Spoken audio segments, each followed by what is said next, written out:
And so we just really want to make sure that if you are on this call, that you're getting the most out of it. And so if you're able to turn your camera, great. Moving forward, it is something that we are going to prioritize and emphasize. I see a couple of you popped on here. I really appreciate that. Okay, so that wasn't too painful. I appreciate you guys participating here with me. So what we're going to start with is wins of the week. No, this is not a model. This is actually one of my clients. This is Rich Carfanga with Custom Carpentry Solutions. That is not a stock photo. That's actually his face. Why I have him here is because he is being so tenacious about training his sales team. He is not letting it go. He's not talking to them once and then thinking that the problem is fixed. He is actively tracking their numbers, their closing ratios. He's actively improving scripts. He is holding his team accountable to the changes that are needed to make in order for him to be more profitable.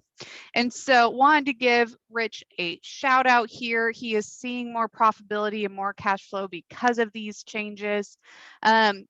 But anybody else here would love to celebrate wins with you. Like I said earlier, we celebrate them large or small. If anybody has a win for me, I'd love for them to just unmute and share. I got a pretty cool win. Tell us. Yeah, so we just hired a new employee, and his first day was today. And the this is the first time we've officially onboarded someone with the training from you guys on. Jonathan used me as an example when we did the onboarding script sheet. We went through my whole company. We, used that document to onboard him. And I can't tell you how awesome it was to take a new employee, spend the time. I mean, it probably took me 3 hours to onboard him, but that 3 hours of all the company's policies, procedures, everything that Harley and I have created over all this time, core values, and it was just so professional. He made the comment going, wow, you really got it all figured out and laid out, don't you? And I'm thinking in my head, no, I don't, but I nodded. But I'm glad it appears that way. Just follow the system. So I love that was a big win. I thought that was really cool. Yes, well, congratulations on hiring in a climate that is a little bit hard to hire right now. So big congratulations on that. Also on implementing. Oh, I see Rich just joined this call. So he missed my shout out, but at least he's able to see that I bragged about you a little bit earlier today, Rich. Oh, thank you. I missed it. I just logged on. That's okay. I was talking about how you have been so tenacious on attacking the sales system with training your sales team, making sure, that we're not just telling them once, that if we're making sure we're seeing it happen before we move on. And so giving you a little shout out there.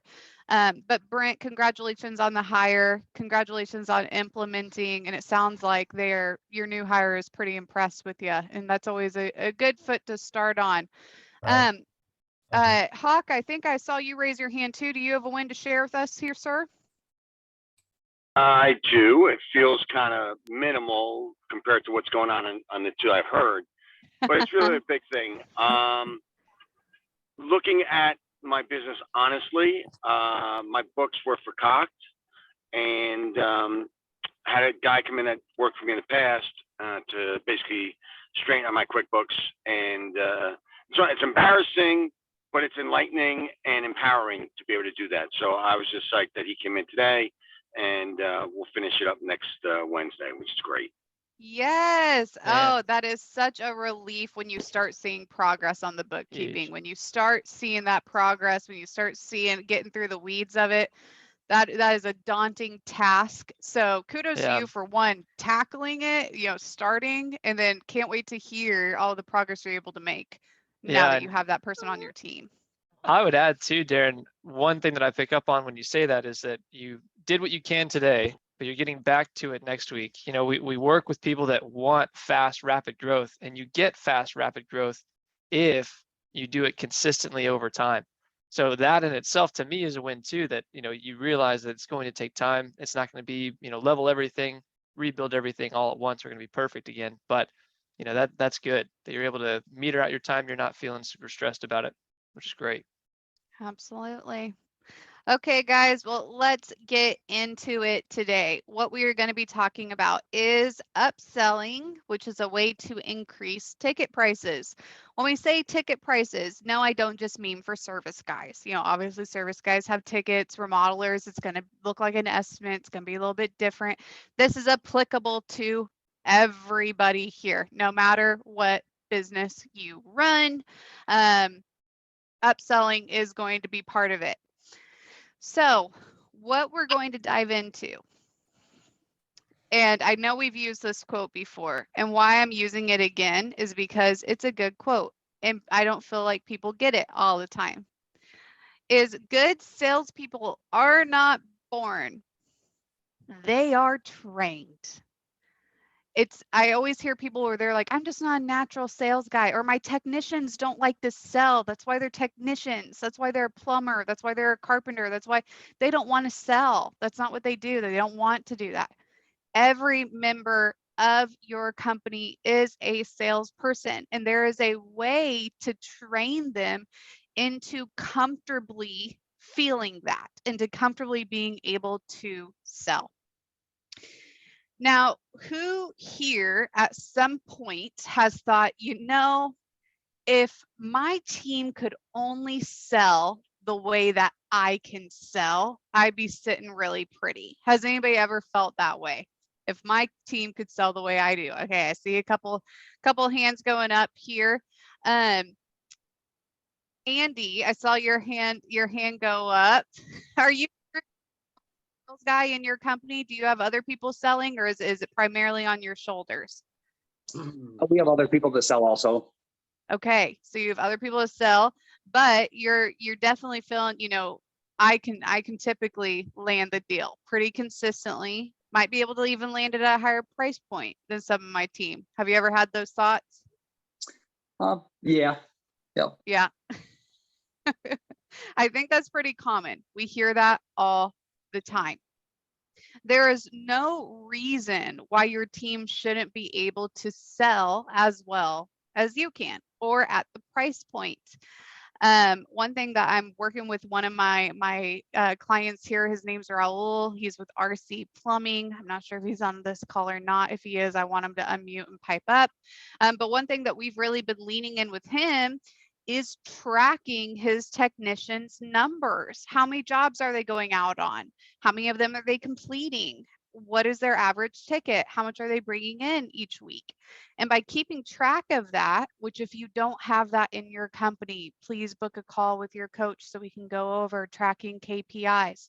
But by tracking that, it's really allowed him to be able to see areas that his team is kind of failing. And then that allows us to be able to train them and really equip them to be better at sales. Every team member is a sales. Sales starts from the very first phone call, from that very first impression they have from you. So if you don't think that your office person is a salesperson, the receptionist, you are wrong. They are. That very first interaction is building the value for your company. It is all part of the sales process. So what does this look like? So there's many facets to a sales process and to upselling. There is no one trick solves all. It all works together. What I was just talking about with Raul with RC Plumbing is KPI tracking. As you guys see here, that's what this looks like, is we have each technician, we have how much came in that week, we have how many opportunities they had, how many jobs they closed, and their average ticket. It's going to be very hard to see and to really measure if your team is upselling and how successfully they are upselling if you're not keeping track of their numbers. So this is a key part of it, is keeping track of those numbers and also making the goals tangible. If they don't know the goal, if they don't know what their average ticket should be, if they do not know what you are looking for it, they have no opportunity to rise to the occasion. They might not even know that they're failing or that they are failing you. You can't just keep track of the numbers. It has to be something that you are reviewing with your team. Now, another part of upselling is having a checklist. People are forgetful in nature. That's just how we are. There's no way around it. We're forgetful creatures. And so we have to have a checklist. When you are out on the job, unless your actual job is being the sales guy, the last thing that you are thinking about is sales. You know, you're thinking about the busted pipe, or you're thinking about the bathroom you're remodeling or the kitchen you're remodeling. You were thinking about the next job you're having to go to. The last thing that you're thinking about is upselling. And so if you want your technician to upsell, you need to make sure that you have a tangible process that they can look at and follow. You can't just verbally tell them, hey, I need you to make sure you're doing this at each job, because that's going to go right over their head and they're never going to do it again. And you're going to get really frustrated because you're going to keep telling them. I don't know how many of you have kids. I imagine a couple of you. It's like talking, reminding your teenager, hey, I need you to do this. Hey, I need you to do this. It gets very frustrating. Have a tangible checklist for your team to be able to follow. Upselling very often looks like something like this. Price Air is one of my clients. His name's Freddie. He's based out of California. He's an HVAC guy. You know, the great thing about living in California is the weather is pretty damn good most of the year. He's an HVAC guy. So when you're in, hotter climates or super cold climates, you're going to be pretty busy as an HVAC guy. But Freddie's business, because of how nice the weather is, it's pretty seasonal all of the time because California has nice weather. This is really the main way that he has been able to grow his revenue and been able to add on another technician, which he recently did this past month, is because through doing home safety inspections at every single one of his jobs, one job very quickly turns into another. And it just is a snowball effect. Not only does it increase ticket prices at the job you're currently at, but very often it's going to end up in more work at another job. And so whether you're an HVAC guy, whether you are a remodeler, whether you are a plumber, there is a checklist that we can build that's going to very naturally come into your sales process and allow you to be able to upsell naturally. It's not good. We're not trying to, sell things that people don't need. It's not it. Now, the last thing here goes back to the quote. None of this works. None of this works if we don't have a set meeting with our team. We got to make sure that we are touching point with our team. If we are implementing something new, we have to have a set meeting. This is one thing that Rich is getting really stubborn about and being really good about, is that we are having a sales team meeting. We're doing it on a weekly basis and we're going over our numbers. We're going over what are we doing well? What are we not doing great on? How can this is also opportunity, you as the boss, to say, how can I support you? This is our goal that we are trying to get to. How can I help you better reach that goal? If we don't have sales training, if we don't have a weekly touch point at least, what you are trying to implement here when it comes to upselling or increasing ticket prices is not going to be effective. So all this kind of breaks down to, where do I start? So I love this quote: exceptional leaders are fearless in setting expectations in a clear language. Meaning you can't just go to your salesperson or your technician and say, I need you to sell higher. I need you to bring in more. Yes, that's direct. That's a direct communication. No, it is not effective. It is not going to give them the tools or the opportunity to know this is what I need to do in order to reach this goal and in order to sell. And so we have to make sure that we are clearly communicating our expectations of a tangible form. We need to make sure that our average ticket price is around $400, or the average job that we want to take is around 30 grand. You know, that's what we're shooting for. That is the goal. We have a tangible amount that we're holding the team accountable. And then we need to have a tangible tool, like the examples I just showed you of the checklist that we can help you create. In fact, in the breakout rooms, we're going to help you create those and come up with ideas on what's going to be most effective for your company. So you need to have a tangible tool. If you tell them, hey, go out and sell more blank, you know, sell more duct cleanings, I need you to go sell more whatever. That's not very helpful. I would love to sell more, especially if it's a commission-based job. Of course I want to sell more. You got to have a tangible tool that makes it easier. Even if this is a simple script of here's what you can say, you know, a simple outline. These are a tangible tool that's really going to build confidence in your team. Then last but not least, ongoing training to give support, to review numbers, and to implement. All of this works together.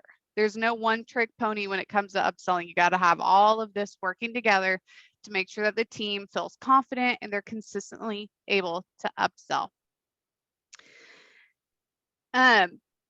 This quote here, if you want to encourage some activity, make it easy.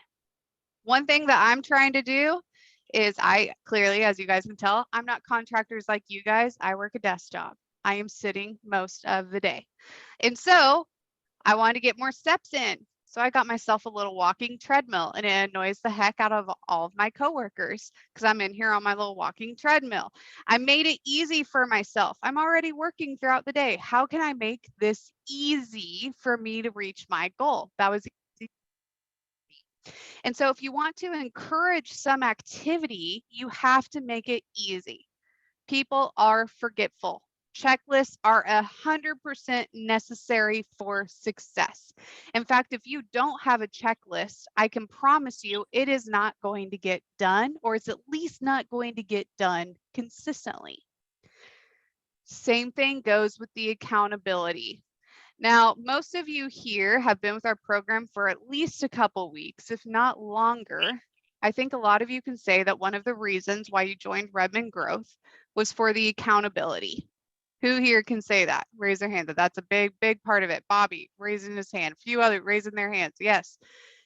It's important to you. It's important to me, you know, for the goals that I'm trying to reach in my personal life. You have to have somebody there to hold you accountable in every single aspect.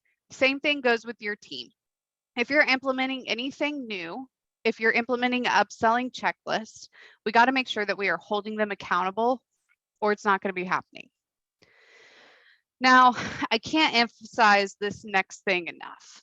This goes back to what I was talking about in the beginning of the call, where every person of your team is a sales team member. People sell what they believe. If they don't believe in what they are selling, they will not sell it. And so a lot of times when I'm talking to clients about upselling, the image that can come to mind is this one of a used car salesman who is just trying to pull the wool over your eyes and make a higher sell. This is what comes to mind. Or I'll get the excuse of, well, my guys, you know, they came from, you know, a lot of my guys used to work for, you know, Mr. Rooter, and this is what they did constantly is they just went into houses and sold people things that they don't need, and they had high ticket prices, and my guys don't want to do that. That's not what we're doing. We're not this guy. None of you is this guy. And we don't want people to be this guy. We're not trying to sell things to people that they do not need. What we are trying to do is somebody has called you into their home or place of business, asking for a service that you provide. They have chosen you to come solve that service. And so you are not serving them fully. You are not doing them the best service as you can. if you are not offering them the rest of your services while you are there. It is typically a lot cheaper when you have a plumber in your home to have them do a plumbing safety inspection and unclog a drain or fix something while they're already there. It is much more expensive to have to call them later and have them come back out. You are doing your customers a disservice by not making them aware of the other services that you can offer them, even if they don't end up booking them that same day, even if they're booking them for the future, even if it's making them aware of, hey, right now your hot water heater, it is good to go. It's looking great, sounding pretty, doing its job.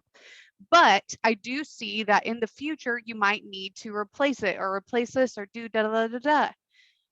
You are not fully serving your customers, and your technicians or your sales guys are not fully serving their customers if they are not offering them all of the services that you provide. We're not this guy. We're not a used car salesman. If you have a member of your team who is not doing a good job upselling, I would say about 9 times out of 10, it's because of this. It's because they don't feel confident in it. It's because they don't understand the intent behind it. They don't want to feel like a used car salesman. They don't want to feel like they're selling something that somebody does not need. And so if you're struggling to motivate your team, if you have a guy who's not really getting it, my guess is this is why, because most of the time it is. So just really make sure that when you are going to start trying to get your team to upsell, that this is something that you really over communicate, because this is a huge stumbling block that we typically see. Okay, so